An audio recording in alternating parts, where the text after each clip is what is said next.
Listo. Hola a todos, ¿cómo están?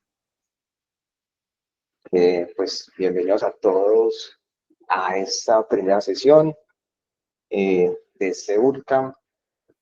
La idea es sí, explicar, buenas, sí. La idea es explicar desde los fundamentos hasta ya conocer a profundidad las herramientas de Avalanche, ¿ok? Pero obviamente es partiendo primero de qué es blockchain, que es lo que veremos hoy. Veremos un poco de lo que es blockchain, también entraremos a la parte de Avalanche, ¿ok? Y listo, hoy los estaré acompañando yo. Las siguientes sesiones los estará acompañando mi compañero Freddy, ¿ok? La clase, ¿cuánto dura la clase? La clase son 2 horas. La clase son 2 horas y al final, ¿ok? Sí, al final tendrán el QR para escanear y recibir su POA. Listo, más tarde, casi finalizando, haremos esa dinámica, así que para que estén atentos. Listo. Perfecto, me presento, yo soy David Zapata, embajador, eh, embajador técnico de Avalanche y los estaré acompañando en estas y demás sesiones. Y déjenme presento, no sé si hay alguna duda más antes de comenzar, alguna cosa que quieran decir mis compañeros, o empezamos ya con el contenido. David, yo tengo un planteamiento. Si quieren, dejemos las dudas logísticas para el final. Dejemos que inicie David con la parte técnica y lo que tienen preparado para ahorita y pueden hacer sus preguntas en tiempo real si quieren durante el chat. Igual las vamos a responder al final para que tengamos fluidez. Y todo lo que sea fechas de los hackathons, plataformas de inscripción, links importantes, vamos dejando las preguntas a la derecha. Juan, yo y las demás personas que están encargadas del equipo intentaremos contestar en tiempo real el chat lo mejor que podamos y vamos guardando todas las preguntas igual en las notas. En caso de que algo quede mal, les daremos soporte por medio de Telegram y los chats activos para, digamos, que todo esta parte. ¿Listo? Entonces, David, dale con toda y te Ok, vamos apoyando con todo lo que podamos. listo, perfecto. Y bueno, en cualquier momento pueden preguntar si tienen dudas. Ok, lo estaré leyendo. Y ahora les voy a compartir lo que les traje para hoy. Entonces, como les dije, vamos a hacer un recorrido, pero antes de eso, les quiero mostrar acá, un segundito, está.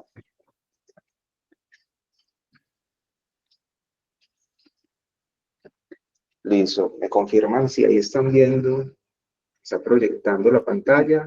Confirmado. Se ve muy bien. Excelente. Listo.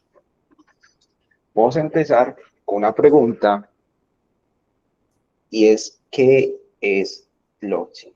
Y bueno, quizás para algunos ya tengan un poco de conocimiento, ¿ok? Quizás alguno apenas se encuentra con ese término y la idea es ver hoy qué es blockchain y quisiera hacer una dinámica acá rápida con ustedes y es que en el chat definan blockchain o pongan lo que se le venga a la cabeza con blockchain en un emoji.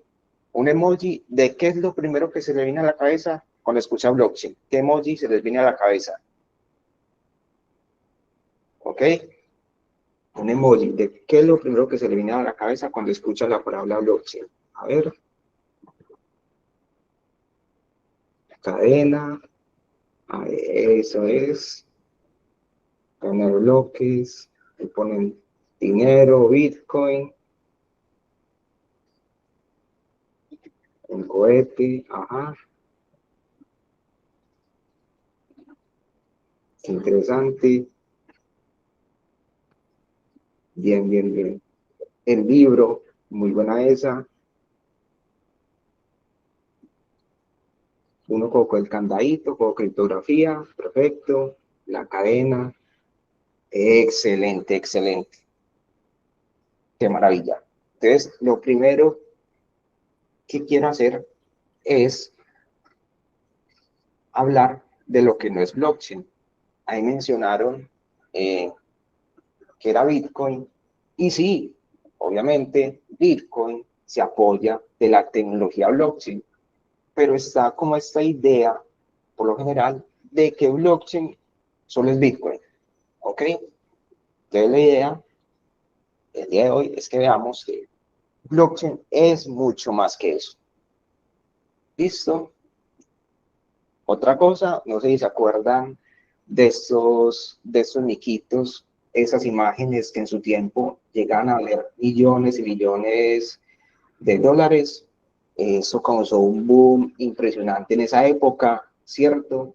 De hecho, mucha gente entró a todo esto gracias a todo lo que se armó, todo eso que salía por todo lado, incluso este meme, una imagen que vale 20 millones de dólares, pero le doy clic derecho, guardar como, y ya me ahorro esa plata, ¿ok?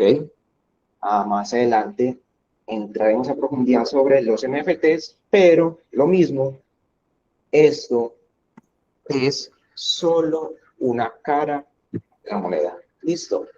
Eso es una cara de la moneda. Entonces, de momento llamamos Bitcoin, exacto, asociamos mucho con Bitcoin, más que todo, incluso con la criptomoneda, incluso sabemos, no sé diferenciar que detrás de la criptomoneda hay toda una infraestructura técnica, ¿ok? Y que también detrás de esas imágenes hay toda una infraestructura que soporta todo esto. ¿Listo? Que es lo que veremos hoy más adelante.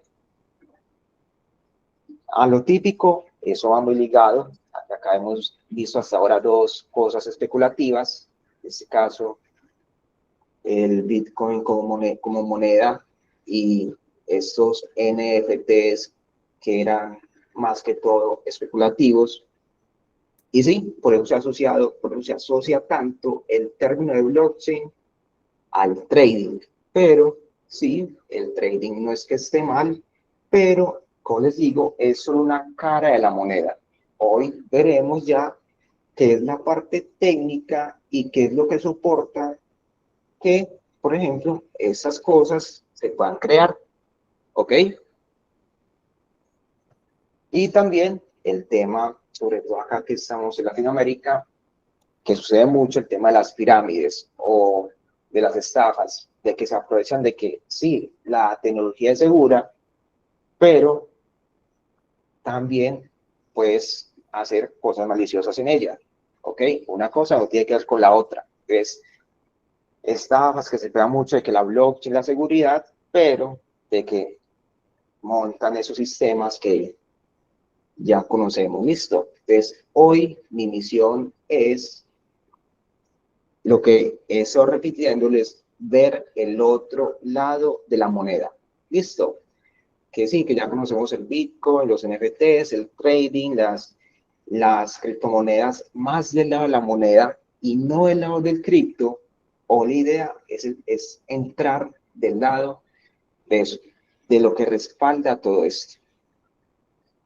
¿Ok? Listo.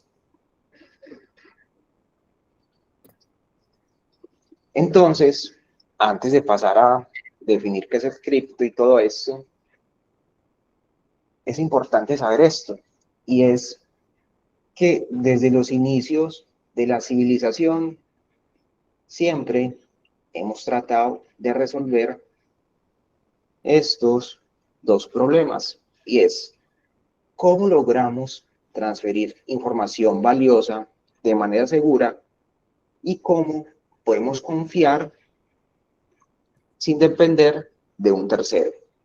¿Ok?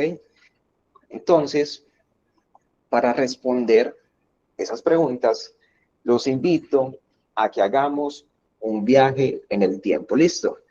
Vamos a hacer un viaje en el tiempo, nos vamos a devolver algunos siglos atrás, ¿ok? Y específicamente a la época de Julio César. ¿Listo? Entonces ahí tenemos a Julio César que quiere atacar un imperio enemigo mañana al amanecer, pero quiere hacer un ataque en conjunto junto con su socio, pero ¿Cómo hace Julio César para contactar con su socio que está a yo no sé cuántos kilómetros de distancia y hacerle llegar ese mensaje? Entonces, para esa época, quizás una de las opciones más factibles era de que Julio César le dice a alguno de sus soldados: hey, ve, recorre el monte o ve a caballo y entrégale este sobre o ese pergamino a Julio César. ¿Ok? Pero hay un problema. ¿Qué pasa si, rayos, soldado enemigo intercepta al enviado por Julio César? ¿Y qué pasa?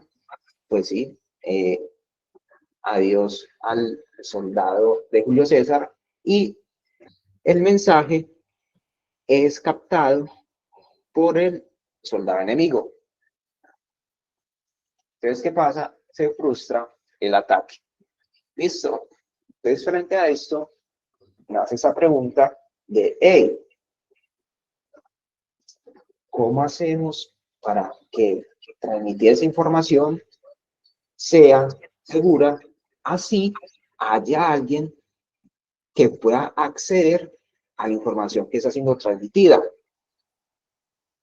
Y acá es donde nacen los primeros intentos de esconder esa información. Uno de esos fue el cifrado César. Entonces, ¿qué decían?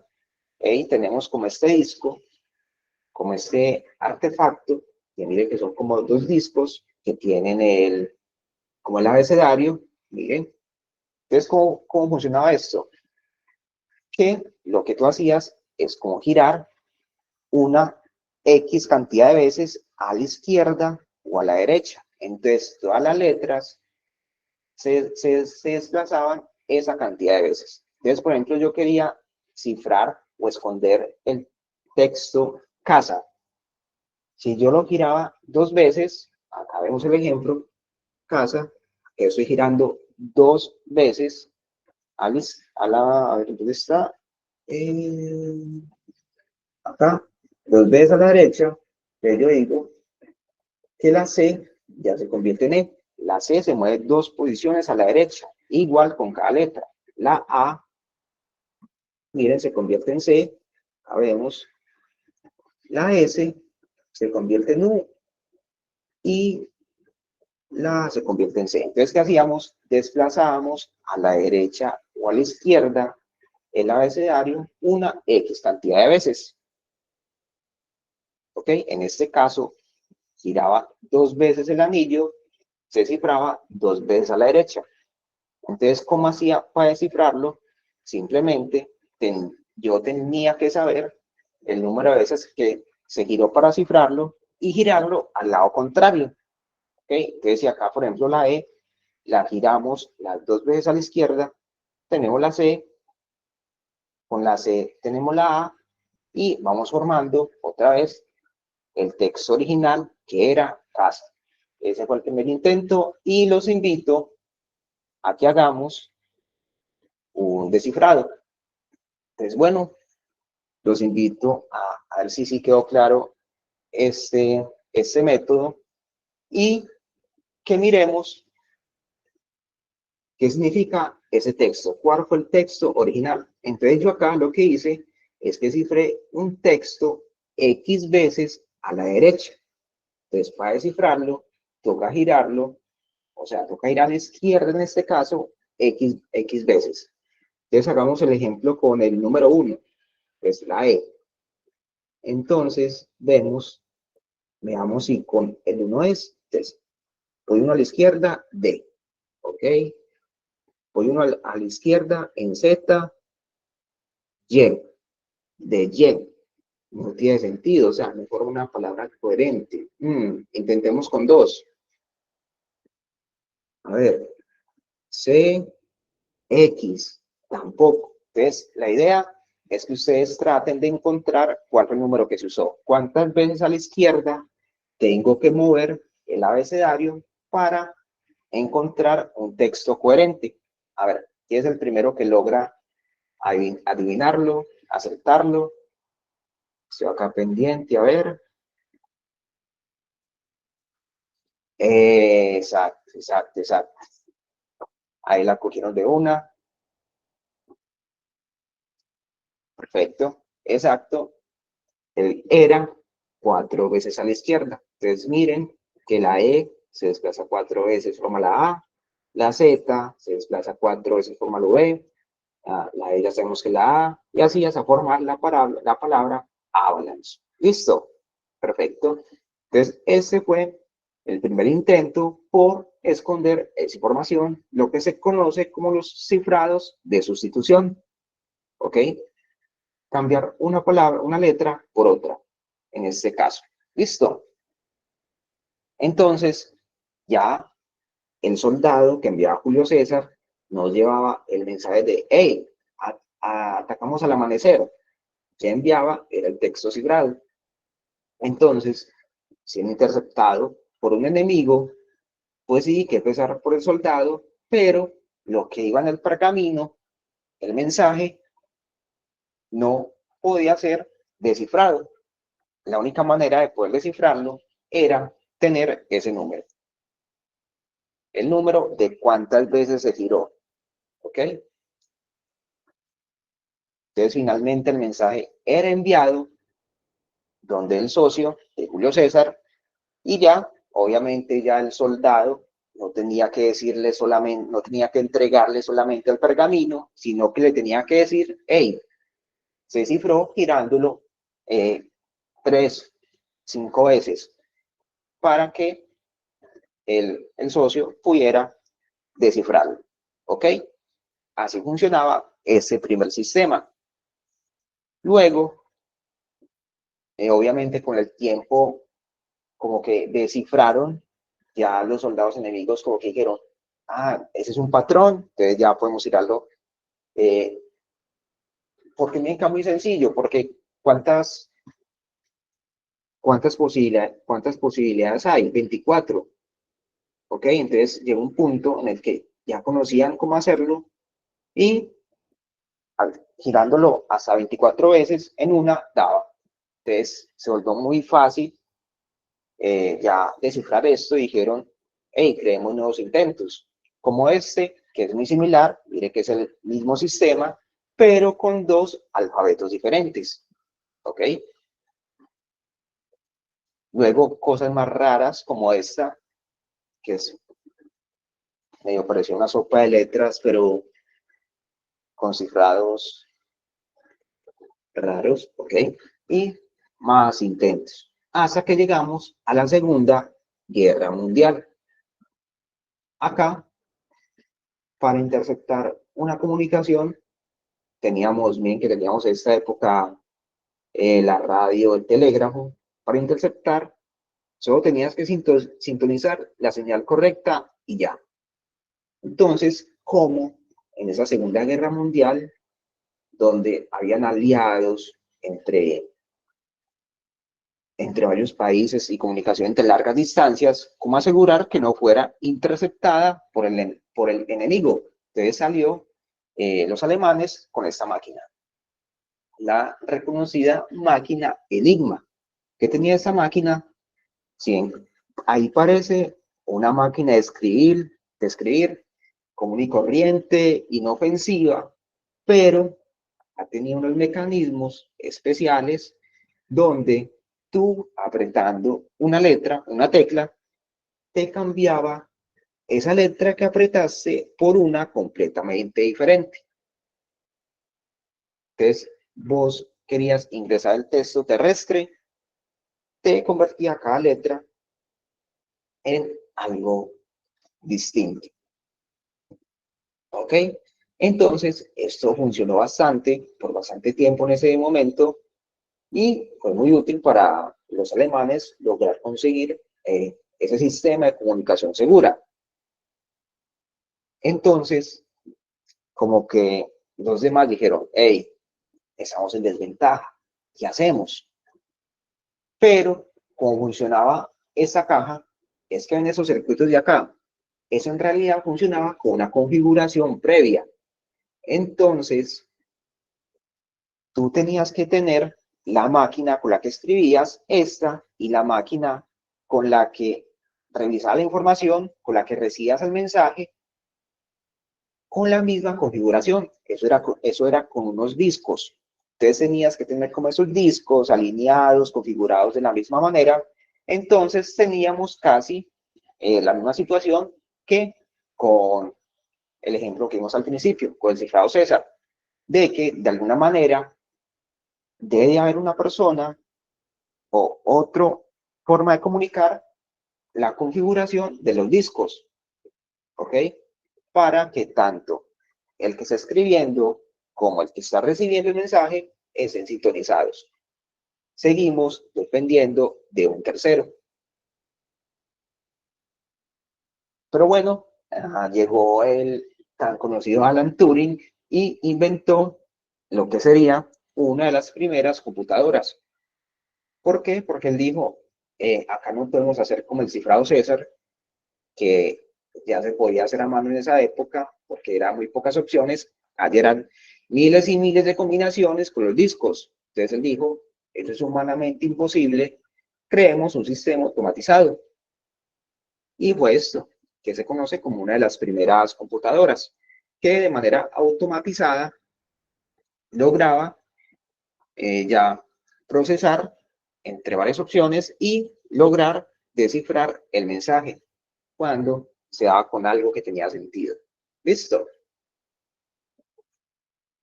Pero como les digo, seguimos con ese problema. ¿Ok? ¿Cuál? Tenemos un tercero que tiene que transmitir una configuración de que hey, tienes que girar esto yo no sé cuántas veces, o es que los discos van así. ¿Cómo hacemos para tener un canal seguro entre entre dos partes, entre dos personas que nunca en la vida se han comunicado antes?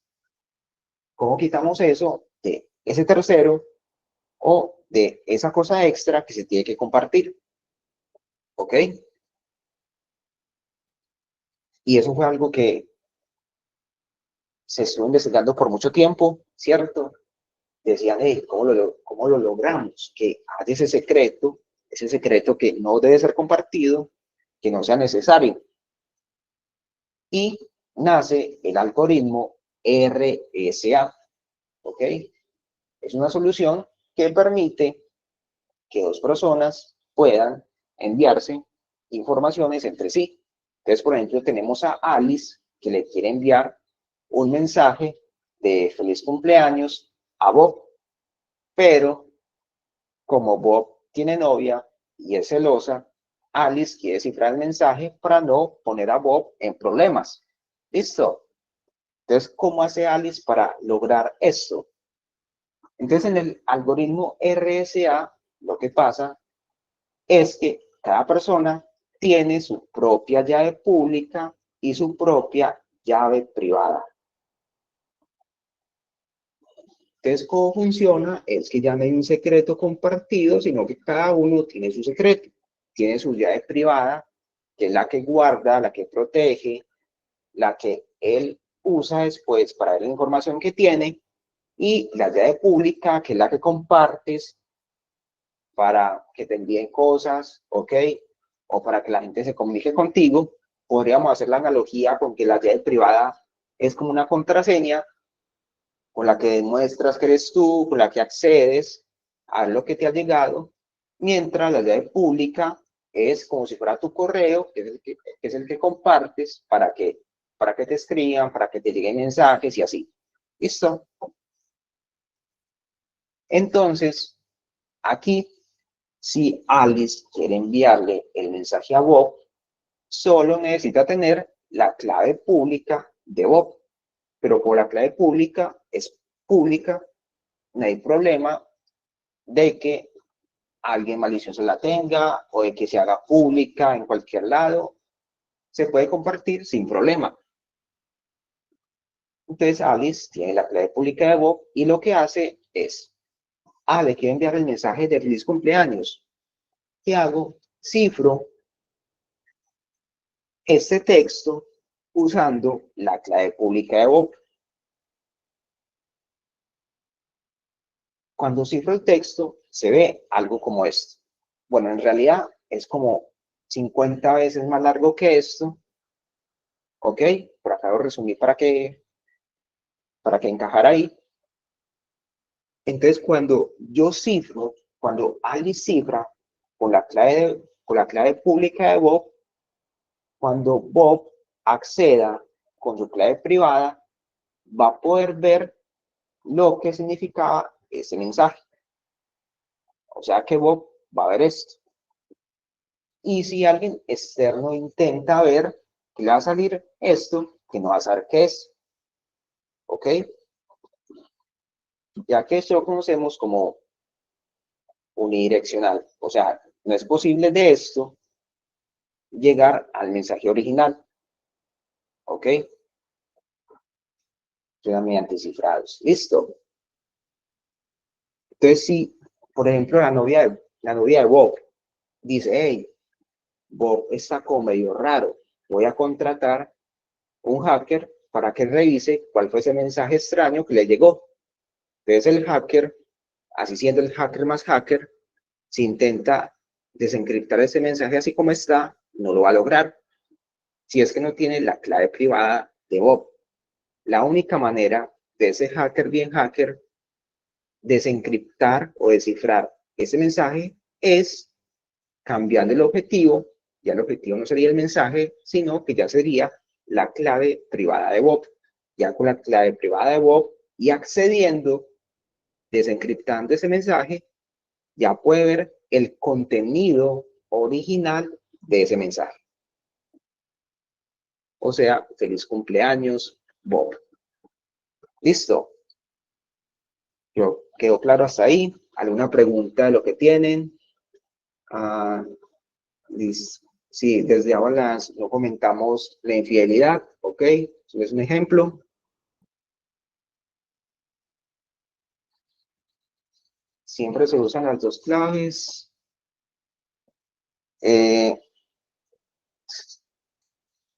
Siempre se usan las dos claves. Siempre cada persona tiene dos claves. Entonces, cuando yo quiero enviar un mensaje a una persona, necesito la clave pública de esa persona. Y después, si esa persona quiere ver el contenido de ese mensaje, tiene que acceder mediante su clave privada. ¿Ok? ¿Qué criptografías son comunes ahora en este tiempo? ¿Simétrica o asimétrica? Es que depende mucho. Depende mucho para qué. Ambas se siguen usando. Acá por lo general en blockchain, pero es más la simétrica.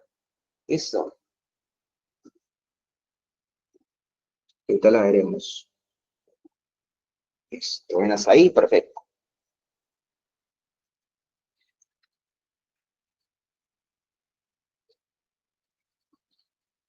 Listo. Y ahora les quiero mostrar esto, que fue una de las primeras definiciones que dieron acerca de lo que es blockchain.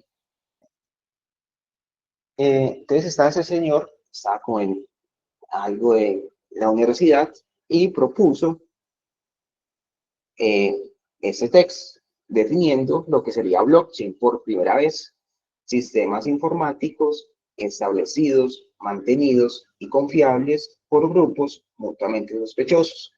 Entonces, en pocas palabras, ten en cuenta de que cada persona sospecha a las demás, como aún así logramos un sistema que sea seguro para transmitir información. ¿Listo? Entonces, los primeros intentos en la blockchain fueron con dinero. Dijeron, hey, eso de enviar información, ¿qué tal si lo enfocamos a envío de dinero digital? Y fue lo primero que se empezó a hacer. Entonces nace proyectos como DigiCash, ¿ok? Y nacerían monedas digitales como DigiCash, eCash, Cyberbox, que fueron como esos primeros intentos. ¿Listo? Pero, desgraciadamente, la infraestructura tecnológica de la época y al no tener como tanta aceptación, en ese tiempo y conseguir financiación, lamentablemente quedaron así en bancarrota.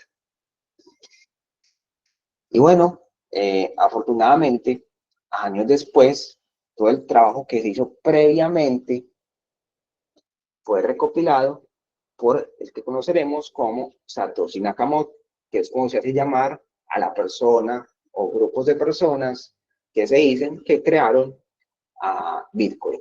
¿Listo? Entonces Bitcoin recopila muchas de las cosas que se crearon en esa época, pero añadiendo una mejor infraestructura, un mejor sistema, que ahora sí permitía lograr ese objetivo de que un sistema de envío de dinero electrónico persona a persona, sin depender de una entidad central o sin depender de un banco. Envío electrónico persona a persona. ¿Y por qué ellos lo lograron? Porque el Bitcoin lo logró y los demás intentos, los primeros intentos como el que vimos y otros más que estuvieron unos años antes, no lo lograron. Y es gracias a una infraestructura, un sistema que se conoce como el protocolo de consenso. ¿De qué manera logramos que haya un consenso matemático? ¿Okay? Un consenso basado en cómputo. Bien. Y nace el concepto de Proof of Work. Y no sé si se acuerdan de esa época, bueno, aún sigue habiendo esa época de las minerías, se trata de que voy a comprar no sé, tales tarjetas gráficas, voy a poner a minar, ¿ok? ¿Cómo funciona el Proof of Work? Es que hay varios nodos, ¿ok? Varios sistemas que están compitiendo entre sí para resolver un problema matemático complejo. ¿Ok? Es un problema matemático complejo. Por eso se necesitaba ese poder de cómputo, por eso ese tema de las tarjetas, porque era algo que realmente era bastante complejo aquí a nivel computacional. Y el primero en encontrar esa solución, el primer nodo, esa primera máquina, en encontrar esa solución válida, recibe una recompensa y es el encargado de validar y de subir este bloque, que el bloque es lo que conoceremos como un conjunto de transacciones, ¿ok? Es el encargado de validar ese conjunto de transacciones y subirlas y finalmente ponerle el sello para aprobarlas y que se suba a la blockchain. ¿Listo? Luego, con el tiempo nacerían otras propuestas, como la que propone Vitalik Buterin, este señor que ven acá, que incluso era él contribuía bastante en Bitcoin, pero él siempre decía, acá falta algo. Siempre decía, esa tecnología está bien, está muy bien, pero creo que se podrían hacer cosas aún mejor. Entonces, no sé si ustedes reconozcan esa película de acá. A ver, ¿reconocen cuál es esta película de acá?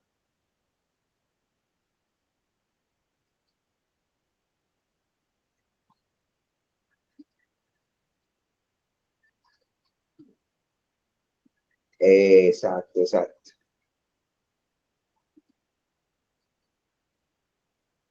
Bien, bien, exacto, sí.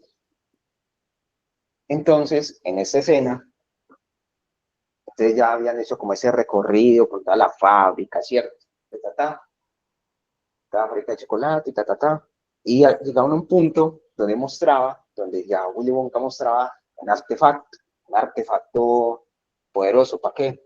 Era una máquina teletransportadora, pero que Willy Wonka solo lo usaba para teletransportar chocolate. Entonces llega este niño de acá y dice, ¿en serio creaste una máquina teletransportadora que podría teletransportar cualquier cosa, pero solo la usas para teletransportar chocolate? No tiene sentido. Lo mismo dijo Vitalik por así decirlo, a Satoshi. ¿En serio creaste un sistema tan robusto, un sistema tan bien hecho técnicamente y solo lo usas para este envío de dinero, envío de Bitcoin? Eso puede ser mucho más amplio, mucho más grande. Y entonces, ahí es cuando hablamos de los smart contracts. Y es que Vitalik pone una capa extra, que es la capa de ejecución, de que ya en Bitcoin, que solo tenías un único activo, que era el BTC, y no se podía construir nada más ahí, en Ethereum, al tener esa capa de ejecución, ya tú puedes crear tus propias aplicaciones ahí. Esas aplicaciones, o mejor dicho, esos programas que nosotros creamos en la blockchain, los conoceremos como contratos inteligentes. ¿Listo? Ahorita entraremos más a profundidad de cómo se ven y cómo son, pero sí, smart contracts o contratos inteligentes son programas que se pueden ejecutar en la blockchain. Entonces, ya no solamente es envío de dinero de BTC como en Bitcoin, sino que ya tú puedes crear tu propio token, tu propio NFT, puedes crear tu propia aplicación, no sé, de votación, tu propia aplicación de, no sé, para contribuir en bonos de carbono. Ya da mucha libertad para que gente entre, construya y se beneficie de la blockchain. ¿Listo? Entonces, smart contracts, código que autoejecuta acuerdos sin necesidad de intermediarios. ¿En quién confiamos? Confiamos en un código que es inalterable y que está ahí y que en cualquier momento lo puedo leer, puedo ver si estoy de acuerdo con lo que aparece ahí y lo ejecuto. ¿Listo? Y bueno, después llegó un momento en el que Ethereum dijo, hey, necesitamos escalar. Sí, está bien eso del Proof of Work, pero el Proof of Work tiene este tema, primero el poder de cómputo, ¿cierto? De que requiere mucho poder de cómputo y a su vez eso se habla bastante de lo que implica a nivel energético y medioambiental. Entonces, Ethereum dijo, hey, apliquemos otro sistema. ¿Qué tal el Proof of Stake? Entonces, ¿cómo funciona? Es como que tú puedes poner dinero en un baúl, ¿ok? Con esa imagencita, pones dinero, pones una cantidad de criptomonedas en un baúl. Eso es lo que conocemos como stake, ¿ok? Y los validadores, que es como llamamos estos nodos que ponen este dinero en el baúl, se eligen aleatoriamente y sus posibilidades de ser seleccionados vienen determinadas por la cantidad de criptomonedas que hayan apostado. O sea, los que hayan puesto mayor cantidad en este baúl son los que tienen mayor posibilidad de ser elegidos. ¿Listo? Entonces, ya pasamos de este modelo energético o computacional a un modelo basado en este state, en esta apuesta, ese dinero que dejo ahí en ese baúl. Entonces, eso que hace, valida transacciones o rayos, ese validador, este nodo, hizo algo sospechoso, ¿qué pasa? Lo castigamos con parte de lo que tiene ahí. Listo. Entonces, así funciona ese sistema. Entonces, cuando hablamos del mecanismo de consenso, acá vemos que una de las cosas de que se encarga es validar de que todo esté bien. Entonces, organiza las transacciones, Dice, eso va primero, eso va después, las va organizando. Y, por ejemplo, Alice, nuestra amiga Alice, quiere hacer una trampita, y es que ella tiene 5 AVAX. AVAX es la criptomoneda de Avalanche, ¿ok? Avalanche es la criptomoneda de Avalanche. Como el Bitcoin está el BTC, como en Ethereum está el ETH, en Avalanche tenemos el AVAX. Entonces, Alice solo tiene 5 AVAX. En su billetera, en su wallet, solo tiene 5 AVAX. Pero ella dice, hey, ¿qué tal si voy donde un validador y donde otro? Y a cada uno, al mismo tiempo, le digo que envíe 5 AVAX, uno a una persona y al otro validador a otra persona. Entonces Alice va donde el amarillo y le dice, hey, envíale 5 AVAX a Charlie. Y después donde el azul y le dice, hey, envíale 5 AVAX a Bob. ¿Ok? Ella quiere, con solo 5 AVAX, hacer 2 transacciones simultáneas y como que se buguee la plataforma y que pueda enviar el doble de lo que tenía. Pero, como en el mecanismo de consenso, nos aseguramos de no procesar varias transacciones al mismo tiempo, sino es tener como un orden. Cuando procese primero la de Charlie, por ejemplo, diga primero la de Charlie, procesa la de Charlie, la cumple, envía los 5 AVAX, entonces cuando llegue a la de Bob, va a detectar que no tiene el saldo suficiente y ¿qué va a pasar? Va a fallar. ¿Listo? De eso se encarga estos mecanismos de consenso, de hacer esa verificación. ¿Listo? A ver cómo van por acá, ¿alguna duda?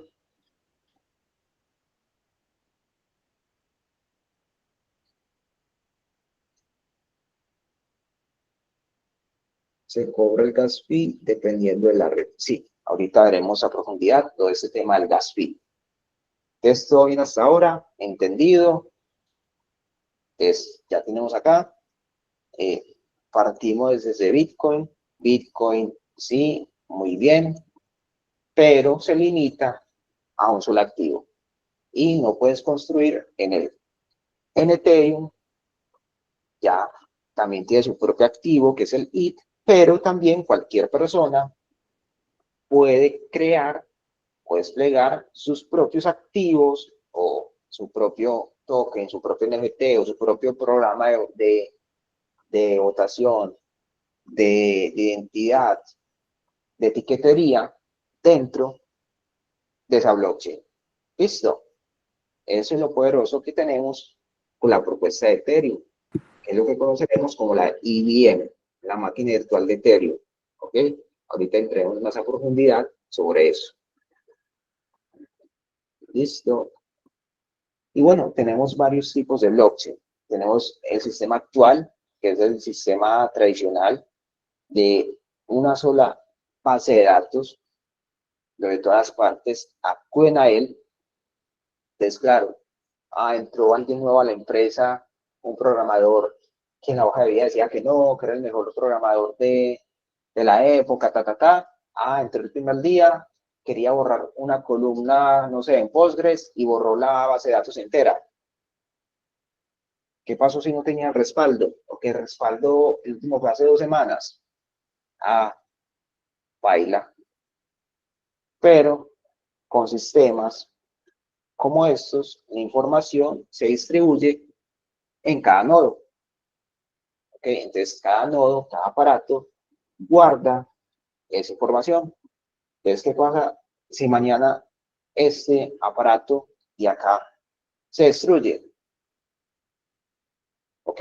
Se destruye y se borra toda la información de acá. No hay problema. Estos otros nodos siguen con la información y la pueden volver a enviar la información correcta al nodo de acá. Y tenemos 2 tipos cuando hablamos de blockchain. La blockchain pública y la blockchain privada. La blockchain pública es en la que cualquiera tiene acceso. ¿Ok? Cualquiera tiene acceso. Blockchain privada es que se otorga acceso a quiénes son los que pueden acceder. ¿Listo? Esa es la diferencia. Entonces, dependiendo de un caso de uso o dependiendo del caso de uso, podemos usar uno u otro. Perfecto. Entonces, quiero que hagamos hasta ahora un resumen de lo que es blockchain. ¿Listo? Entonces, ¿qué entendemos de blockchain hasta ahora? Una blockchain es un registro digital distribuido donde las transacciones, digamos las transacciones como esas cositas azules, se almacenan en bloques enlazados. Mire que eso acaba formando un bloque. Cada transacción se va una encima de otra hasta formar un bloque y se enlazan. Mire que acá tiene como unas cosas que los conectan entre sí. Y eso que tenemos acá, esa gente ahí como viendo las transacciones que les llegan, son como los validadores. Entonces hacen ese proceso, ven que todo esté bien y que se cumpla. ¿Ok? Aprueba transacción, la transacción va, forma el bloque y se une con las demás. Puede ser un poco denso o un poco tedioso de entender, así que ¿qué tal si lo desglosamos un poco? Entonces, cuando decimos que la blockchain es un registro digital distribuido, lo podemos ver como un libro de contabilidad digital que está distribuido entre todos los participantes de la red. ¿Ok? Cuando hablamos de transacciones, aunque transacción puede sonar más del lado como del dinero, una transacción es una acción que se registra en la blockchain. Una transacción puede ser de sí, envío 20 AVAX a mi primo o interactúo con un contrato inteligente para emitir un voto. Eso también es una transacción. ¿Ok? Doy clic a un botón que llama una función que es para, no sé, emitir un NFT. Eso es una transacción, una acción que se registra en la blockchain, una acción que se registra en este libro. Eso es una transacción. Entonces, no va del todo ligada al dinero. ¿Listo? Es en general una acción que se registra en la blockchain.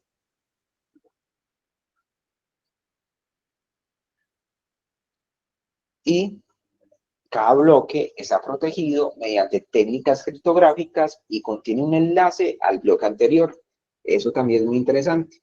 Y es que miren que cada bloque está ligado al anterior. Ahorita entraremos más a profundidad cómo se ve, pero lo que quiere decir es que si yo quisiera hackear, por ejemplo, el bloque 39.000, el bloque 40.000 de una blockchain, como cada bloque va ligado al anterior, yo para hackear el 40.000 tuve que haber hackeado los 39.999 que habían antes, que es casi imposible con el poder de cómputo que existe hoy en día.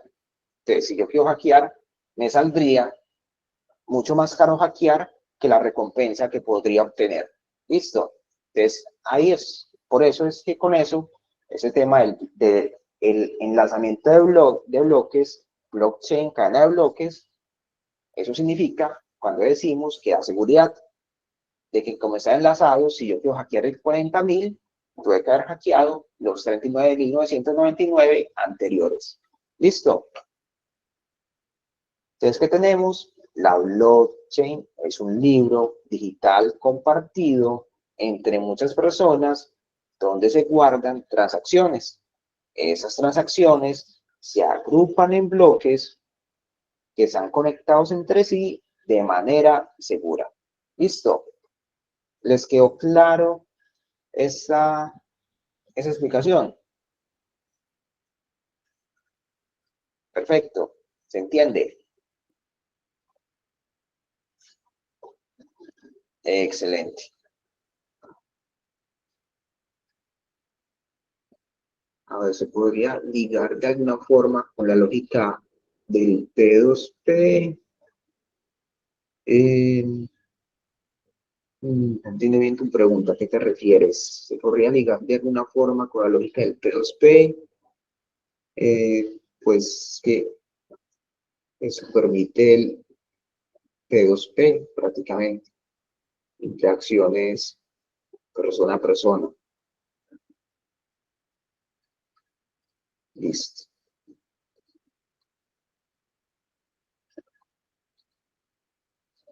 Criptografía. Entonces, ya les dije, sí, sabemos, seguramente muchos de acá saben el lado de la moneda. Ahora veamos el lado del cripto, ¿ok? La criptografía. Entonces, eso es un poco denso, a ver, quiero que quede bien claro. Cuando hablamos de criptografía en blockchain, nos vamos a encontrar mucho con un concepto llamado el hash, ¿ok? El hash es como un código, como eso que ven acá, ese reguero de números con letras, que se conoce realmente como una cadena de bytes. Es un código que se obtiene al aplicar matemática, al aplicar una función criptográfica o matemática a un dato. Entonces, tengo un documento y por algún motivo lo quiero hashear. Quiero que se convierta en un conjunto de números y letras. Listo, lo puedo hacer. Esto lo usamos mucho en blockchain, sobre todo lo verán, y es que cada transacción, cada bloque, a cada uno se le aplica un hash, si se aplica un hash a la información del bloque para generar lo que se conoce como el ID del bloque. ¿Qué es? El hash de la información del bloque. Igual con las transacciones. Hay un ID de la transacción, ¿qué es? El hash de la información de la transacción. ¿Ok? Eso nos sirve mucho porque es como una huella digital. ¿Ok? Nos sirve mucho para identificadores. También para luego hacer temas de verificación. Listo, entonces veremos mucho ese término de hash. Hash es aplicar matemática a un dato. Entonces, le aplico una matemática, un cifrado, una función criptográfica, mejor dicho, que convierte cualquier cosa, un texto, un PDF, una imagen, o cualquier cosa, lo convierte en qué? En algo como esto, una cadena de bytes, lo que ven acá. Y siempre de la misma longitud. Entonces, si yo trato de hashear la letra A, me da algo con esa longitud. Si yo trato de hashear el PDF del libro, no sé, La Divina Comedia, me da un hash de esa misma longitud. ¿Ok? Por eso, y eso es positivo, porque con eso no hay como manera de seguir un patrón para hacer lo contrario, para llegar del hash a la información original. Es unidireccional. ¿Listo? Yo luego con esto no puedo volver a saber cuál fue el dato que lo originó. ¿Listo? Es unidireccional. Se convierte, pero no puede ir para atrás. Ahora hablemos un poco de ese tema del public key y del private key. Lo hablamos ahorita con el algoritmo RSA. Dijimos que el public key era como parecía un correo, que es el que le pasas a un amigo o el que haces público para que te envíen información, para que te envíen datos, no sé, del trabajo y así. Y el private key, la clave privada, es esa que es tuya, propia, que proteges, que no dejas que nadie la vea, porque con ella es con la que accedes a tus datos, tus fondos, información. Acá, en blockchain más que todo, bueno, específicamente IBM, en la máquina virtual de Ethereum, usaremos no el RSA, sino el EXA de algoritmo de firma digital de curva elíptica. ¿Listo? Entonces, esa es otra manera mucho más eficiente que el RSA, más segura que el RSA, con la que podemos hacer prácticamente lo mismo. Tenemos otra vez el caso de Alice, que quiere enviar el mensaje a Bob, pero miren que acá la clave, el cifrado, es mucho más pequeño que el que nos daba el del RSA. Listo, el de RSA era una cosa impresionante, este es mucho más pequeño. Por eso nos sirve bastante más usar este algoritmo de curva elíptica que el RSA.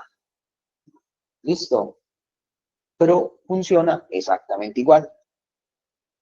Perfecto, ok. Entonces, ¿cómo funciona? Es que se genera tu clave privada. De esa clave privada, acá vemos esta curva, no se asusten, ok. Pero esta clave privada se aplica en ciertas operaciones matemáticas, se consigue la pública, de la clave privada se deriva a la clave pública. Esa clave pública no nos sirve. ¿Por qué? Porque es muy larga y muy pesada. Entonces, ¿qué hacemos? La comprimimos, nos sigue sin servir. ¿Qué hacemos? La hasheamos, le aplicamos el hash, le aplicamos un algoritmo matemático que nos da esto de acá y le agregamos el prefijo un 0x. Esto es lo que conoceremos como este dato que compartiremos, que va a ser como las veces que acá veíamos de clave pública. O sea que la clave pública no va a ser así la clave pública real, sino que va a ser el address. S0x, ta, ta, ta, ta, ta, ta, ta, ta, ta. Ese va a ser el dato por el que nosotros vamos a compartir para que nos envíen tokens, para que interactúen con nosotros. ¿Ok? Ese va a ser como nuestro ID. Recuérdese como eso de hash ID. Listo. Hash ID, que se ve mucho acá en blockchain.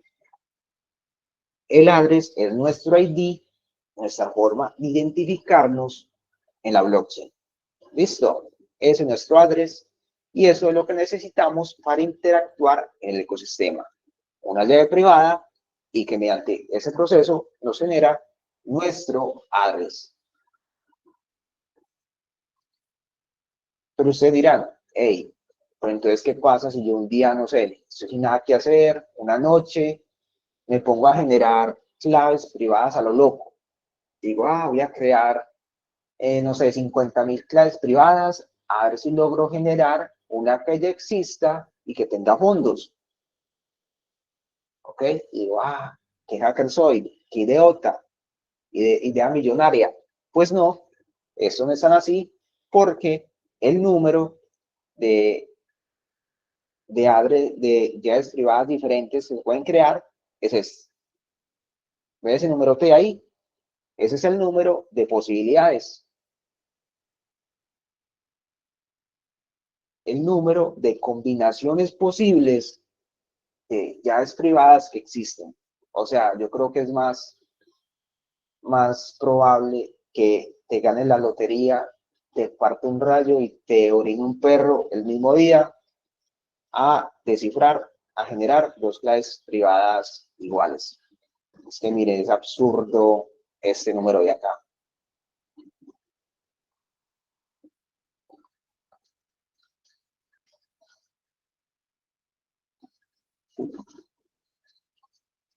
¿Listo? ¿Todo bien hasta ahí?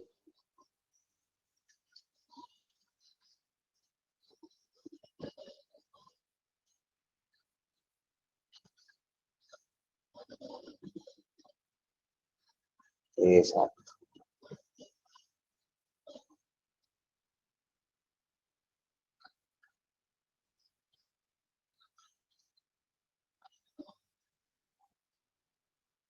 Perfecto. Continuemos. Ahorita veremos cómo ustedes pueden generar esto sin ser unos expertos matemáticos. Listo. Pero antes hablemos de un tema. ¿Qué es la propiedad? Listo. Y hagamos un recorrido por la web. Tenemos la web de solo lectura. No sé a quiénes de acá les tocó este tipo de web, donde era así, una web plana, donde lo único que podías hacer es leer, ¿ok? Como si fuera, no sé, un periódico digital. Entrabas y lo único que hacías era consumir información. Podías navegar, eso sí, pero se limitaba solo a leer información. Luego llegaron ya la web 2, la web interactiva, junto a las redes sociales, donde ya no solo podías ver, sino que ya eras partícipe. Podías agregar información, podías hacer cambios, podías comentar, podías subir cosas. Y ahora hablamos de la web 3. ¿Qué dice? Ahora tú puedes poseer tus activos. Entonces esto viene de una historia también de Vitalik, el creador de Ethereum, que se dice de que él un día estaba jugando su juego favorito, creo que era World of Warcraft, feliz, estaba jugando, y que un día lo banearon. Un día lo banearon, un día perdió su cuenta, y él, que le había dedicado yo no sé cuántas cientos de miles de horas al World of Warcraft, que era su juego favorito, que tenía yo no sé cuántas skins, un día decidieron banearlo y todo lo que consiguió, todo lo que construyó, todas las skins que se ganó, todas las armas, todo lo que consiguió, se perdió.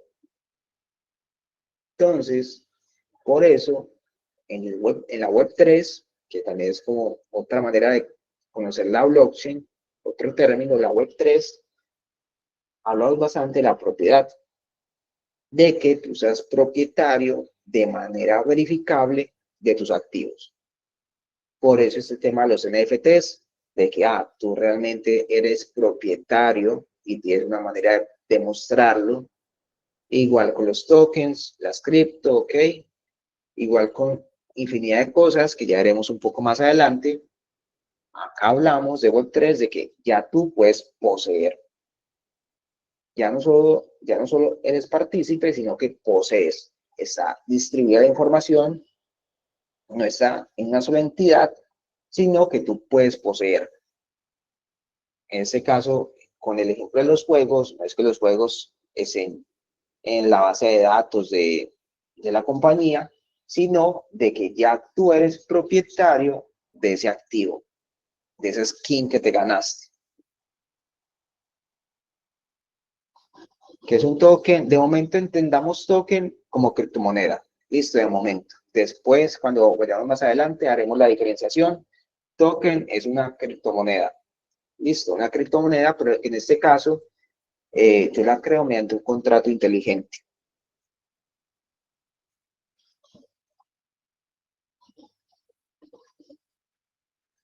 A ver qué han dicho por acá.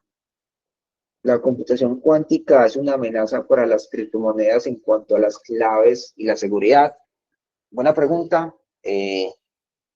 La computación cuántica puede llegar a ser una amenaza, más que todo, por ejemplo, ahorita que hablábamos del algoritmo RSA, por ejemplo, ya hay algo teórico, como una teoría ya para que cuando salga una computadora cuántica con el suficiente poder, ya sea la teoría para ejecutar lo que se necesita para descifrar el RSA. Aún no existe nada para este tema que vimos del EXA, de el algoritmo de firma digital de curva elíptica. Todavía no hay. Listo, entonces por eso de momento se está desarrollando cosas desde Jacob para prevenir eso, pero ahora mismo, todavía no hay nada teórico ni nada así, ahora mismo no es una amenaza todavía. Listo, al menos para el EXA, según lo que tengo entendido. Listo. Sí, sí, ya está hablando de cosas así mega locas, pero sí. Perfecto, súper bien. Pero ya hablamos de la blockchain, pero ¿qué problemas realmente resuelve? Podemos hablar de problemas de propiedad, lo que se hablaba de la propiedad verificable, por ejemplo, con los NFTs, que es lo que respaldaba con los NFTs, este hecho de que tú puedes comprobar, verificar que tú realmente eres el dueño de ese activo. Listo. Entonces, puede que otras 1000 personas le den clic a la imagen, guardar como, y la guarden en descargas o en el escritorio, pero no van a tener ese hash, no van a tener ese ID que lo reconoce como dueños o propietarios de ese activo. Tema de propiedades. Está muy popular en esto de Web3, la fraccionalización de propiedades. Es una propiedad, se fraccionaliza, por ejemplo, se fraccionaliza en 10 unidades. Entonces, yo compro una unidad, entonces tengo una manera de demostrar que tengo una fracción de esa propiedad. Listo. Temas de etiquetería, y eso pasa mucho, ¿no? Hay un evento, qué bien. El evento para entrar es pago, cuando pagas se te da un QR. Oh, sorpresa, con un mismo QR puede entrar, con un mismo QR entro yo y mi grupo de amigos, ¿ok? Le paso mi QR a todos mis amigos y todos entramos con ese mismo QR, ¿ok? Ahora, que hay sistemas que lo que hacen es hacer un tema de QRs o, ¿sí? Acceso ligado al alma, que es que a cada persona le asigna su propio QR y solo te pertenece a ti, nadie más lo puede usar. Entonces el QR no solo valida que tengas acceso, sino que valida que tú, si seas tú, ¿ok? Esa es otra manera como para resolver ese tipo de problemas. Listo. Temas de finanzas y lo que llamamos acá como finanzas descentralizadas. Entonces, por ejemplo, acá tenemos a Aave.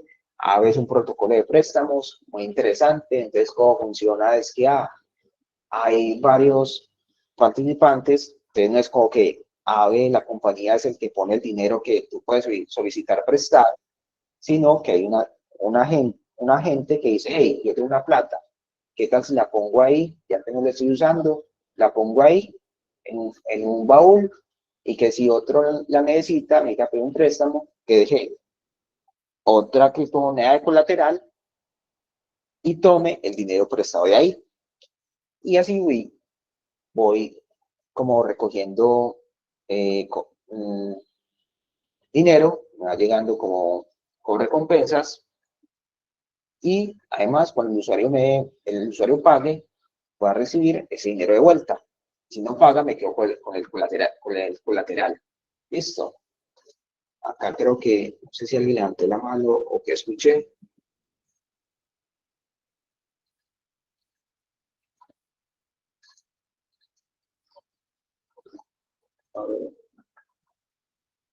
Exacto, sí.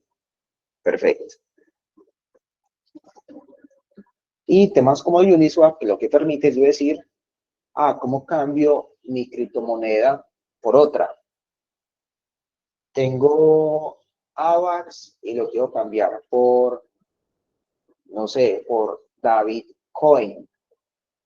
Quiero cambiar AVAX por David Coin. ¿Cómo lo hago?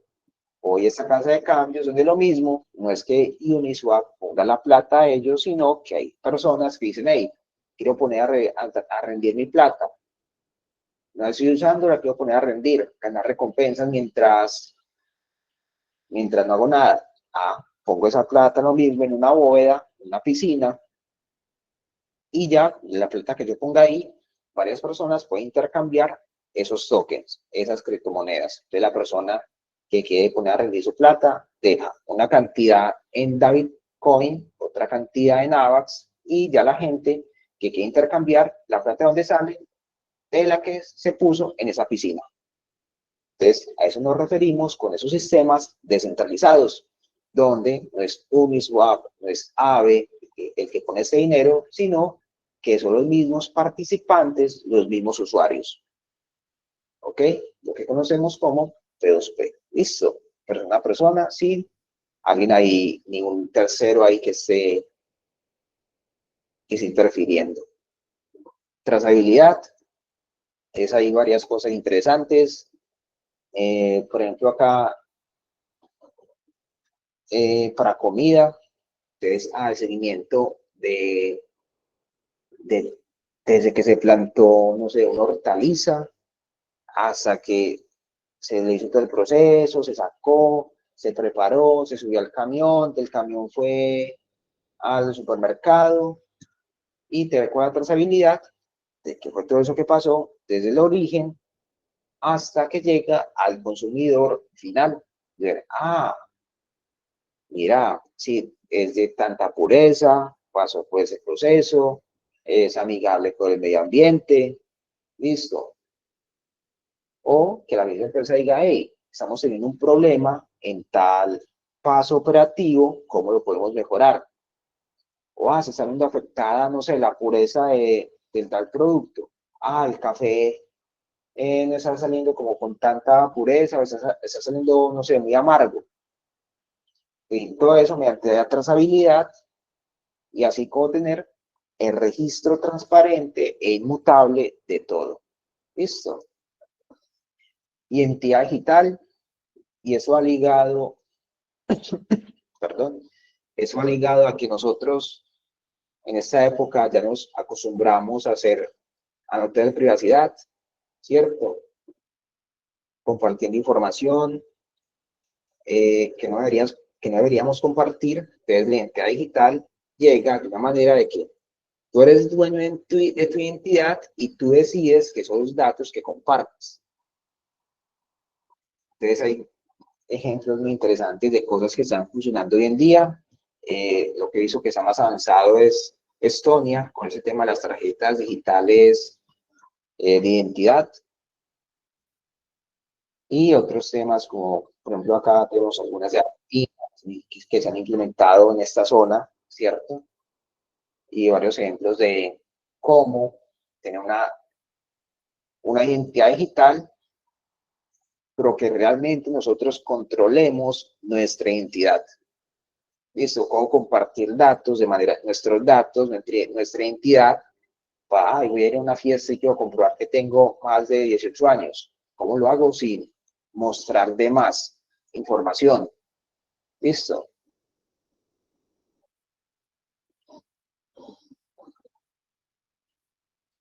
Perfecto. Y en gaming, ahorita entramos ese ejemplo de Vitalik, pero, como les decía, es nosotros tener propiedad de nuestros activos. ¿Listo? Entonces tenemos, por ejemplo, el juego Off the Grid, un juego muy conocido que funciona bajo la tecnología de Avalanche, donde cada skin de juego, cada activo, funciona de esta manera. Listo. Tú eres dueño de tus activos y luego puedes ir a venderlos en el marketplace. Listo. Si es que así lo deseas. Temas de gobernanza, entonces para votaciones, ¿cierto? Configuración de la votación. Va a ser mediante tal criptomoneda, entonces necesitas tal criptomoneda para poder votar. ¿Dónde está la cosa? ¿Cómo se consigue esa criptomoneda? Comprando, participando, aportando, yendo a eventos.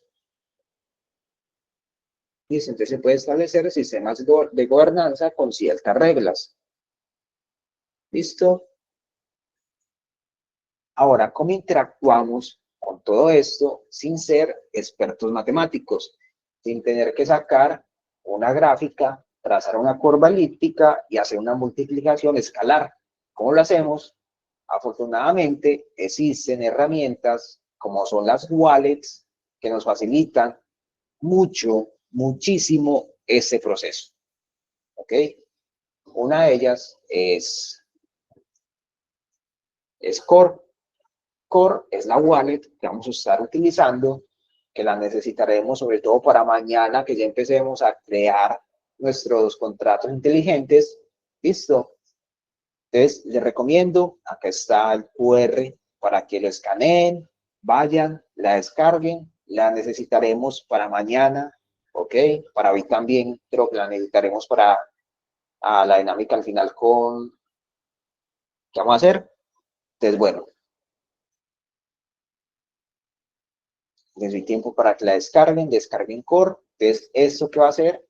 Eso va a hacer ese proceso del que hablábamos, les va a generar la clave privada, va a hacer todo ese proceso matemático del que hablamos y les va a dar el address. ¿Listo? Les va a dar el address que va a ser su ID, su identificador dentro de la blockchain. ¿Listo? Entonces les doy tiempito para que la descarguen. También aprovecho para responder preguntas. Sí, si pueden hacerlo desde el computador, mejor, porque cuando estemos haciendo código, va a ser desde el computador. ¿Listo? Entonces es una extensión, descarguen la extensión, listo. O si no, pueden hacer desde celular y después se puede pasar esa misma cuenta a la extensión. No hay problema. Con el que tengan a la mano está bien, listo. Porque hoy la necesitamos para el POA. Para el POA, ¿cierto? Hoy la necesitamos para el POA.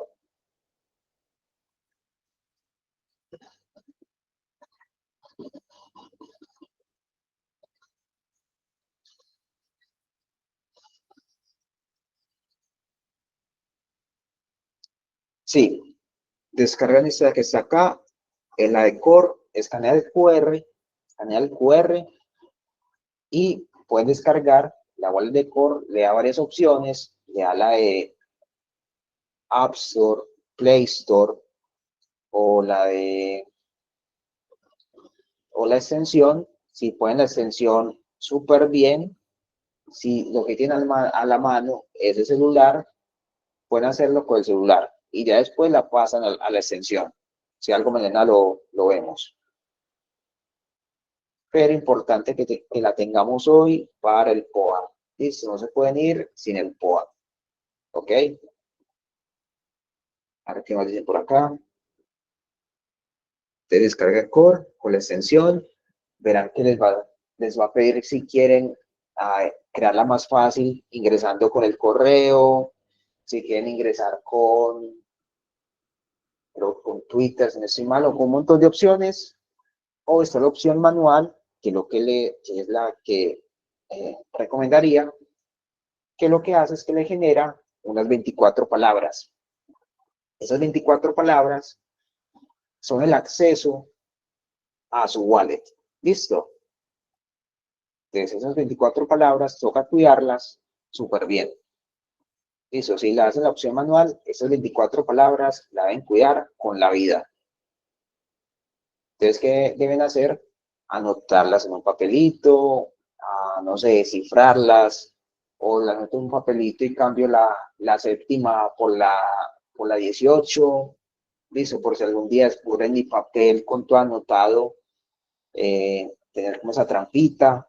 Listo, de esas maneras, pero si quieren, también pueden optar por las opciones de correo y eso, no hay problema. A ver qué dicen por acá. Perfecto, no es necesario saber de blockchain para jugarlo. Off the grid, no. Off the grid, por ejemplo, tiene un proceso llamado acá una abstracción, que lo que hace es que abstrae ese proceso de creación de cuentas. O sea, no lo hace el usuario, sino que lo hace por ti, por debajo. Entonces, tú estás usando blockchain, tú tienes clave privada, tú tienes address, pero no lo sabes, sino que todo está por debajo.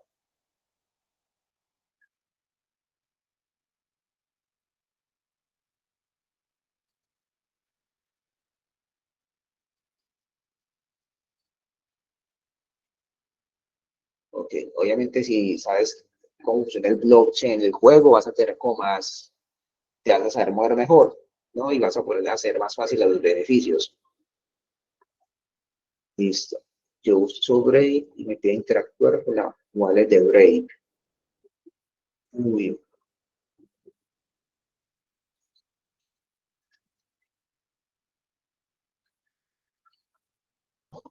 ahorita miramos eso. Bueno, dice ya desde mucho tiempo. Entonces, recuerden, muy importante tener el core. Espero que ya lo tengan.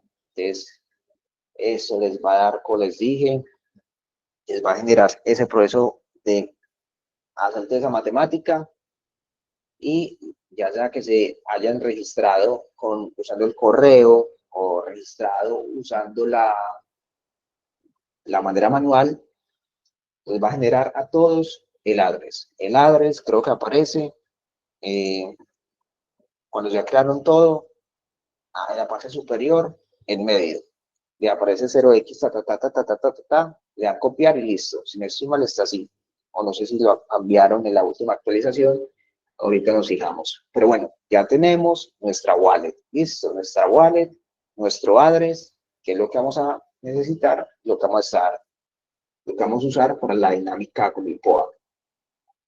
Acá les hablaba de la account extraction. Entonces, te puedes registrar con tu wallet en mi aplicación o te puedes registrar con tu correo y todo el proceso de blockchain se hace por debajo.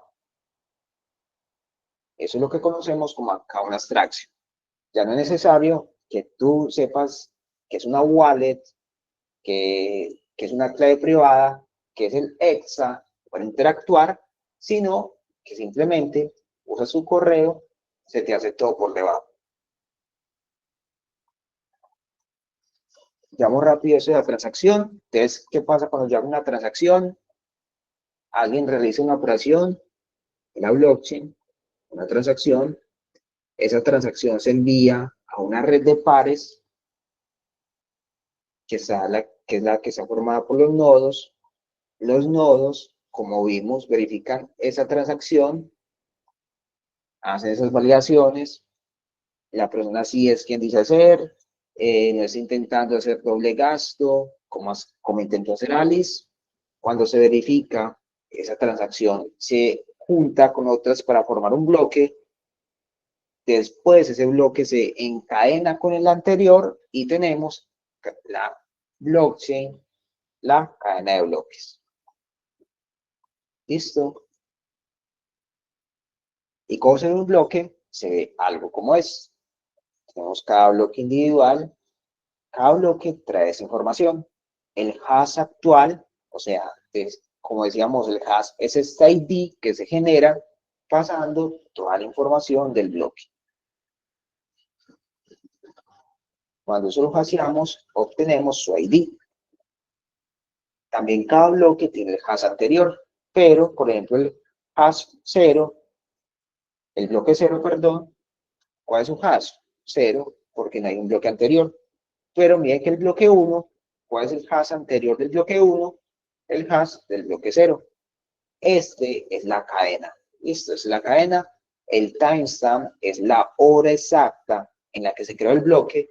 Y el Merkle root es algo de que, por ejemplo, es un bloque, está formado por 200 transacciones.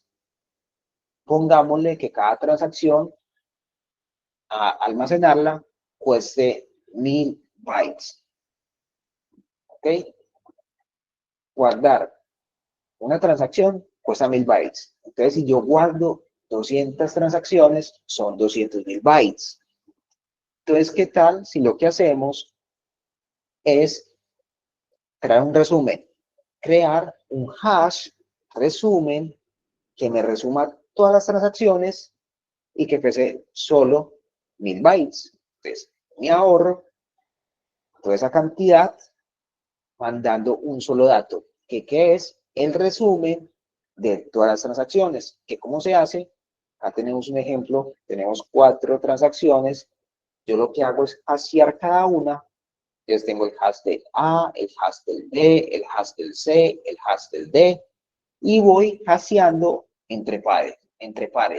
Entonces, hasheo el hash del A y el B, consigo el hash AB y por el otro lado hago lo mismo. Y ya después hasheo estos dos, teniendo el hash resumen, el hash ABCD. Entonces, eso nos sirve para optimizar, de no me toca guardar cada transacción por separado, sino que con un solo dato, con un solo hash resumen, este de acá, puede incluso después ver cuáles son esas transacciones individuales. Listo. Sabiendo la ruta, sabiendo el camino, puedo ingresar a cada transacción individual. Entonces hablábamos de las máquinas virtuales, que en sí, cuando hablemos de máquina virtual en blockchain, hablamos de una computadora en la nube que puede ejecutar un programa. Esos programas en blockchain los conocemos como contratos inteligentes y se ejecutan en un entorno controlado. Entonces, cada nodo, cada validador tiene una copia de esa máquina virtual. Pueden ejecutar contratos inteligentes, es determinista y está en un entorno controlado. Y entrando en el específico en la IBM, tenemos que es Turing Complete, o sea que puede ejecutar cualquier cálculo siempre y cuando tenga los recursos necesarios. Ejecuta bytecode, eso lo veremos ya cuando estemos viendo Solidity, de que a pesar de que el código que vamos a crear se vea con la sintaxis de Solidity. Solidity es el lenguaje que vamos a aprender para desarrollar los contratos. Lo que ejecuta la IBM es código de máquina. Listo, que ya pasaremos más a profundidad a verlo más adelante. Y acá siempre vamos a encontrarnos con el término de gas. Gas es la comisión que pagamos por interactuar en la red. Entonces, cuando nosotros hagamos una interacción, una transacción, tendremos que pagar un gas. Core tiene una ventaja, la wallet que descargaron tiene una ventaja, y es que para algunas transacciones el gas es gratuito, que no toca pagar. De lo contrario, hay algunas transacciones que sí debemos pagar gas. Listo, el gas en que se paga en la moneda nativa de la blockchain. La moneda, la criptomoneda que nació con la blockchain. En este caso, el AVAX. Toca pagar una comisión en AVAX. Afortunadamente existe algo llamado testnet, test para las pruebas que vamos a hacer y todo eso. No necesitamos gastar plata real, sino que hacer como con billetes de tío rico, ¿ok? Plata como que todo que necesitamos obtener, ya mañana veremos cómo. Y cuando hablamos de IBM, podemos hablar de redes IBM compatible, o sea, la máquina virtual de Ethereum no solo funciona en Ethereum, sino que hay otras blockchains que pueden usar la IBM, como es el caso de la red principal de Avalanche. ¿Ok? La red principal de Avalanche, la C-Chain, usa la IBM. ¿Listo? Entonces, importante eso, así se llame Ethereum Virtual Machine. Hay otras blockchains que la usan porque sirve. ¿Listo? Entonces, aquí estoy yo, creo un contrato inteligente, un NFT, por ejemplo. Ese NFT, al compilarse, se genera este código de máquina, que es el que lee y ejecuta la IBM. Y alguna cosa de los contratos inteligentes es, no puedes modificarlo una vez se suba a la blockchain, no necesitas un intermediario, ¿ok? Debes pagar este gas fee por cada transacción. Casi siempre son open source, o sea, casi siempre son públicos. esos contratos, porque esa es la idea, que se puedan ver para que la gente vea con qué es interactuando. No debes confiar plenamente en ellos. Hay contratos que son estafa, hay contratos que crean para estafar a la gente. Es porque la blockchain es segura. Sí, la blockchain es segura, pero yo en una blockchain que es segura puedo crear un contrato malicioso. No tiene algo que ver con lo otro. ¿Listo? Y acá cada transacción se firma con tu clave privada. Eso es diferente como al esquema que veíamos del EXA, que hablaba de cifrados. Acá hablamos ya de firma. Entonces, cuando vamos a firmar una transacción, ¿con qué firmo? Con mi clave privada. Entonces, verán, bueno, lo veremos más adelante, que cada vez que vamos a hacer una transacción, se nos abre el core y nos va a pedir que confirmemos. Entonces, le damos a confirmar y ahí sucede todo ese proceso de firmar con la clave privada. Así sea un contrato inteligente en Solidity, eso es lo que veremos el día de mañana. ¿Listo? Es lo que veremos mañana.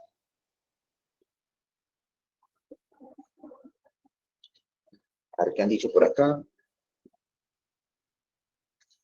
Quiero que Minecraft sea en blockchain para no perder mis cositas, ¿sí?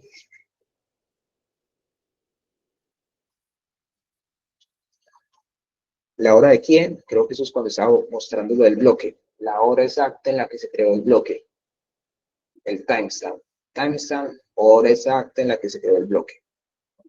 Y el gas de AVAX es más barato y transacciones en el momento es más rápida. Sí, el gas en AVAX es uno de los más económicos y las transacciones son rápidas. Exacto. ¿Qué más contamos con eso de Core? Que nos facilita bastante porque algunas transacciones son gratis. La hora de creación siempre es UTC. Creo que sí. Creo que sí. Creo que siempre se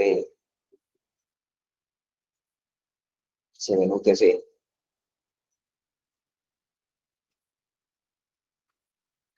Aunque no, pues no sé, porque se usa una pregunta. Creo que sí, creo que sí. Bueno,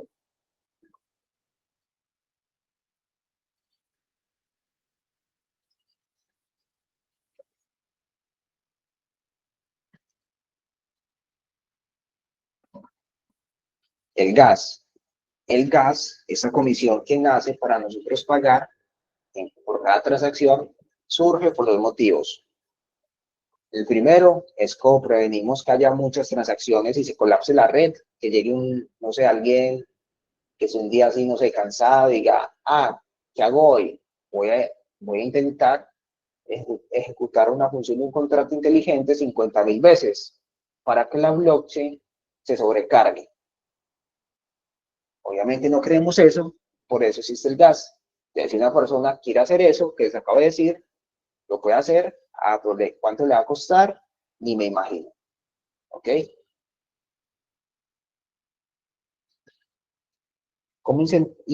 El otro motivo es cómo incentivamos a los validadores. Entonces, parte de este gas generalmente se reparte entre los validadores, entre los nodos que validan la red. ¿Listo? Para que tengan un incentivo, una recompensa. Se paga con el token nativo, en Avalanche con el AVAX, en Ethereum con el ETH, en Polkadot con el POL. ¿Listo? Y se dividen en varias partes. El precio del AVAX, recordemos que pagamos en AVAX, necesitamos saber el precio del AVAX para saber finalmente, por ejemplo, en AVAX o en dólares, cuánto fue que pagamos de gas. Suele ser muy poco, como les decía, acá en Avalanche pues, está bien optimizado y no suele ser tan costoso. El gas price, que es a cuánto precio está el gas en ese momento. El gas usado, que significa cuánto gas se usó, cuántas unidades de gas se usó en una transacción. Después el transaction fee, que es el fee de la transacción, y los gas fees. Listo. Pero eso lo veremos más adelante. De pronto cuando hagamos un contrato, lo despleguemos y veamos a profundidad cómo se ve en un Explorer. Listo. El Explorer es como la página donde se ve cada transacción que se ha hecho en la blockchain. Listo, desde la primera hasta la actual, mediante el Explorer. Pero eso creo que puede que lo veamos más adelante. Y bueno, porque nace Avalanche, hay un trilema. Hay un trilema que dice que no puede haber una blockchain que cumpla estas tres bien al mismo tiempo. Que sea descentralizada, que sea escalable y que sea segura, las tres muy bien al mismo tiempo. Dicen que hay que sacrificar una. Listo. Entonces, por ejemplo, cuando hablamos de Bitcoin, sí, muy descentralizada, sí, súper segura, pero tiene sus problemas de escalabilidad. Algo similar pasa con Ethereum. Entonces, ¿qué propuso Ethereum? La solución es L2. ¿Ok? Entonces, por ejemplo, tenemos varias, los rollups optimistas, los CK rollups y otras más. Que lo que dicen es, bueno, eh, una, una L2 o, por así decirlo, una blockchain hijo. Las L1 es como las blockchains independientes y las L2 son como blockchains hijo que nacen para optimizar, como para, sí, como para liberar carga, para optimizar.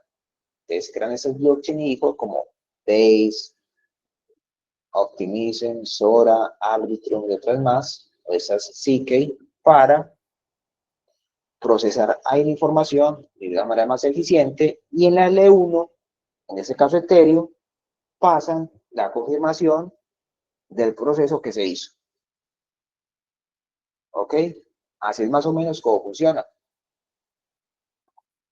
Se envía la transacción se agrupa en lotes, se procesa fuera de la cadena, luego mando el resumen de lo que se hizo a la L1, a Ethereum, paso por un periodo de desafío, que es como un proceso en el que validan que ese resumen que estoy enviando, si es correcto, que no hay como algo raro, estoy poniendo algo falso, y después la finalidad, que todo se hizo correctamente. Pero hay varios problemas con eso.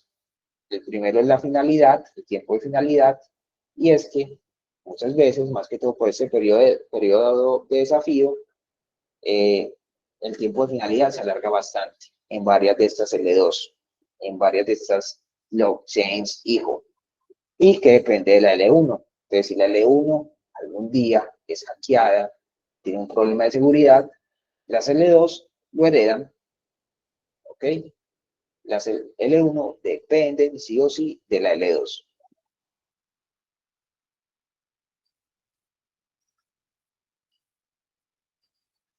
Listo. Aquí nace Avalanche, que dice, hey, tengo una idea que puede resolver la escalabilidad. Ok, entonces nace Avalanche en 2020 y dice, hey, ¿qué tal si somos una red de redes? Y es que Avalanche en sí no es una blockchain. Avalanche es un ecosistema. Entonces, ¿qué hizo Avalanche? Avalanche creó su blockchain principal, su blockchain primaria, la optimizó al máximo y ahora permite que tú puedas clonarla, personalizarla y subirla. ¿Ok? Entonces, copias, duplicas una blockchain que ya está aprobada, que ya es eficiente, es optimizada y que la puedes usar para tu caso de uso específico.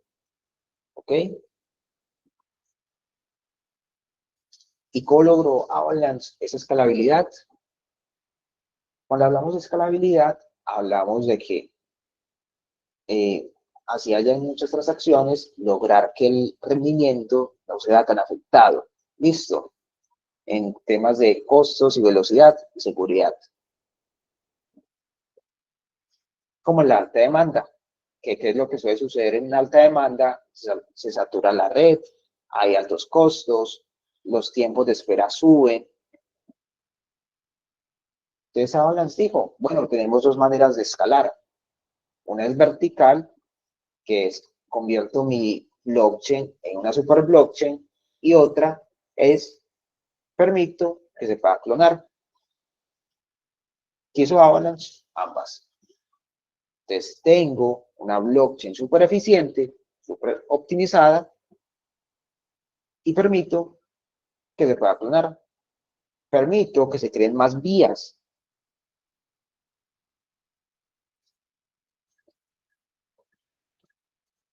¿Cómo se logró esa blockchain súper optimizada?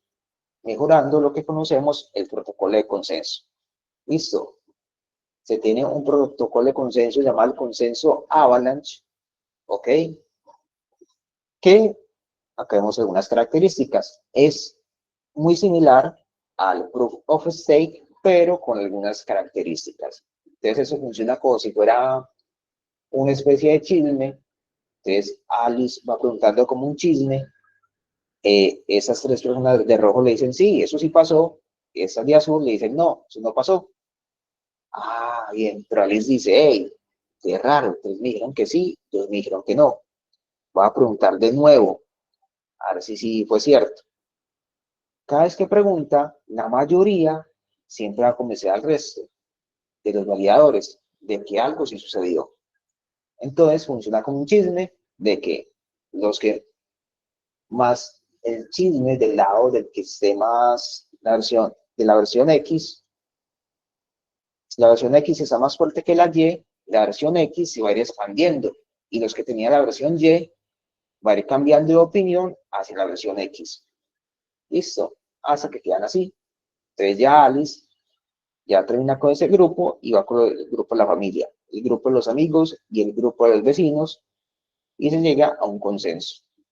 El consenso que fue de lo que la versión que tenía la mayoría, que contagió a los otros.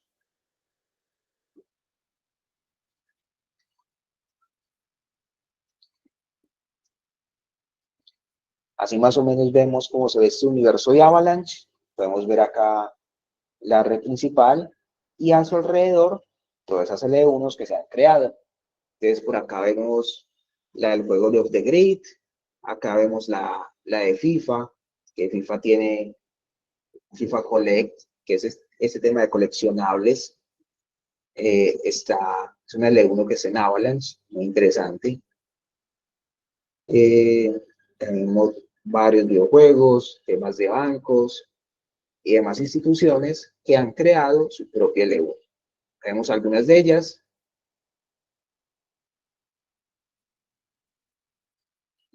¿Y por qué deciden hacer una L1? ¿Y por qué en Avalanche?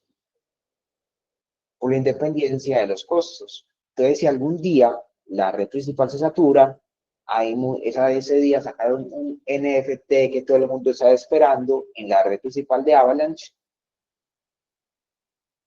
y justo ese mismo día FIFA Collect lanzó una colección. El tráfico que sucede en la red principal no afecta a la de FIFA Collect ni a las demás. Y el tráfico de la FIFA Collect no afecta a la red principal ni a las demás. Cada uno tiene tráfico independiente, el gas es independiente, todo es independiente. ¿Listo? Si una se satura, no satura a las demás.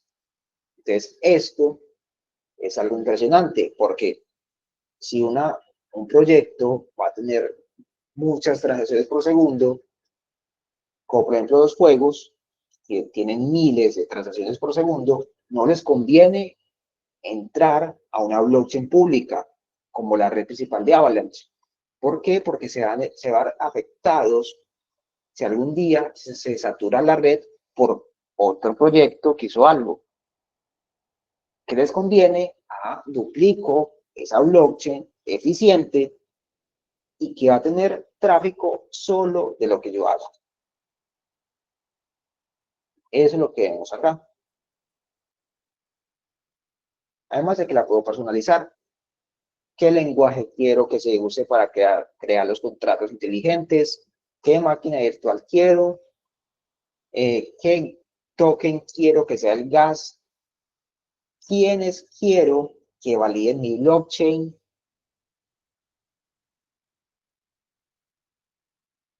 Y se vería más o menos así.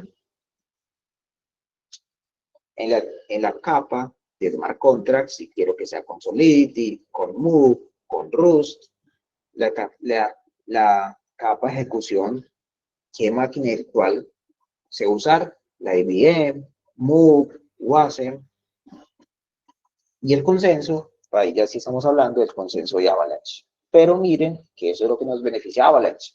No solamente esa parte de los contratos inteligentes, usando la mayoría de veces la máquina virtual de Ethereum, sino que yo puedo clonar la red principal de Avalanche, clonarla, modificarla a mi antojo y tener tráfico independiente en ella. ¿Listo? Que eso incluso lo aprenderemos a hacer. A lo largo del curso, creo que esta misma semana, veremos cómo crear esa L1, esa blockchain personalizada. ¿Listo? Bueno, si les quedó gustando esto, pueden ir a la academia y yo creo que podemos pasar ya también, ya que justo nos está dando la hora, al tema del POAP. ¿Listo? A ver qué preguntas tienen por acá.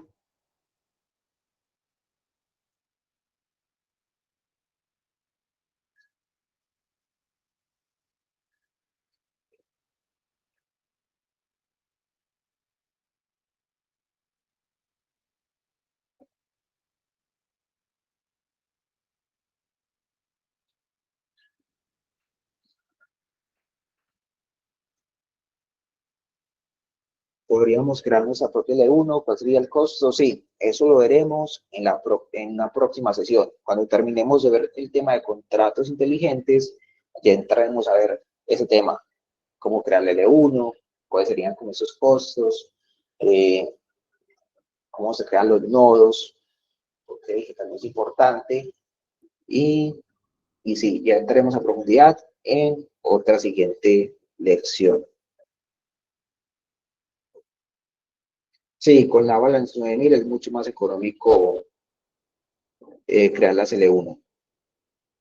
Cambia el sistema porque ya no es necesario que se valide la red principal, que era lo que incrementaba bastante los costos, sino que ya es como pagar como, es muy similar como a pagar una suscripción mensual de una cantidad de AVAX, ¿ok?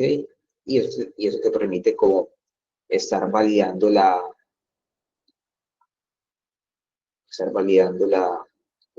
tu L1. Tenemos por acá, ¿cuál es el TPS de Avalanche? El TPS de Avalanche, creo que por cada L1 puede soportar 4.500 transacciones por segundo y todas con finalidad de menos de un segundo, por ahí 0.7 segundos. Epa. ¿Listo? Listo, hagámoslo del POAP. Uy, no sé si alguno de mis compañeros lo tiene ahí a la mano. Lo del POAP. Yo lo tengo a mano. Ah, Lo comparto. listo. Segundo. Entonces dejo de compartir acá.